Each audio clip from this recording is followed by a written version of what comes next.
দেখেন দেখেন ভাই, এসি ব্লাস্ট মারার প্রধান কারণ এই যে ফাঁকিরা নেরা আউটডোরের ভিতরে ঢুকাই ফেলছে। এর জন্য ইলেকট্রিক স্পার্কের জন্য আগুন ধরে, ইলেকট্রিক স্পার্ক হওয়ার আগুন হয়ে যায় এসিতে।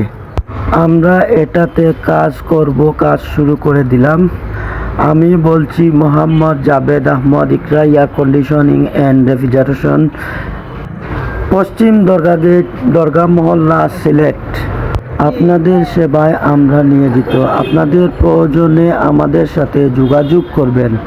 যোগাযোগের ঠিকানা ইকরা air conditioning and refrigeration, Dargah Mohalla, দরগার Paschim gate, Sylhet. আমাদের কন্ট্যাক্ট নাম্বার হচ্ছে 01735548089। আমরা অত্যন্ত যত্ন সহকারে ও দক্ষতার সাথে কাজ করে থাকি। আমাদের ভিডিওটি ভালো লাগলে লাইক, কমেন্ট, শেয়ার করবেন এবং অন্যকে দেখার একটু সুযোগ করে দিবেন। ভালো থাকবেন। আসসালামু আলাইকুম।